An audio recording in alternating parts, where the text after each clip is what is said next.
സിനിമയ്ക്ക് തലച്ചോറുമായി ബന്ധമുണ്ടെന്ന് പുതിയൊരു പഠനം. ഫ്രോണ്ടിയേഴ്സ് ഇൻ ബിഹേവിയറൽ ന്യൂറോസയൻസിൽ പ്രസിദ്ധീകരിച്ച ഈ പഠനപ്രകാരം കോമഡി സിനിമകളും ആക്ഷൻ സിനിമകളും ഒക്കെ കാണാൻ ഇഷ്ടപ്പെടുന്ന ആൾക്കാരുടെ തലച്ചോറ് പരിശോധിച്ചാൽ നെഗറ്റീവ് ഇമോഷൻസ് ആയിട്ടുള്ള ഭയം, ദേഷ്യം ഇതുപോലത്തെ ഇമോഷൻസ് കാണുമ്പോൾ അവരുടെ ബ്രെയിൻ വളരെ സ്ട്രോങ് ആയിട്ടാണ് റെസ്പോണ്ട് ചെയ്യുന്നത്. അതായത് ആ ഒരു സ്റ്റിമുലേഷൻ അവർക്ക് കൂടുതലായിട്ട് അനുഭവപ്പെടുന്നു.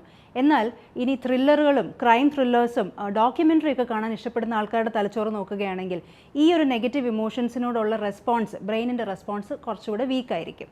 MRI ഇമേജിംഗ് ഉപയോഗിച്ച് തലച്ചോറ് പഠിച്ചപ്പോൾ 2 പ്രധാന ഭാഗങ്ങളാണ് ഉത്തേജിക്കപ്പെടുന്നത്. അത് അമിഗ്ഡാലയും പിന്നെ ന്യൂക്ലിയസ് ആക്യുംബൻസും. ഇതെന്ന് പറയുന്നത് വൈറ്റൽ ഇമോഷൻ സെൻറ്ററും റിവാർഡ് സെൻറ്ററുമാണ്. ഒരു ആക്ഷൻ സിനിമ കാണുന്ന ആളിൽ തലച്ചോറിൻ്റെ ഈ 2 ഭാഗങ്ങളും, അതായത് അമിഗ്ഡാലയും ആക്യുംബൻസും, ഇത് രണ്ടും ഒരുപോലെ ശക്തമായി പ്രതികരിക്കുന്നതായിട്ടാണ് കാണുന്നത്.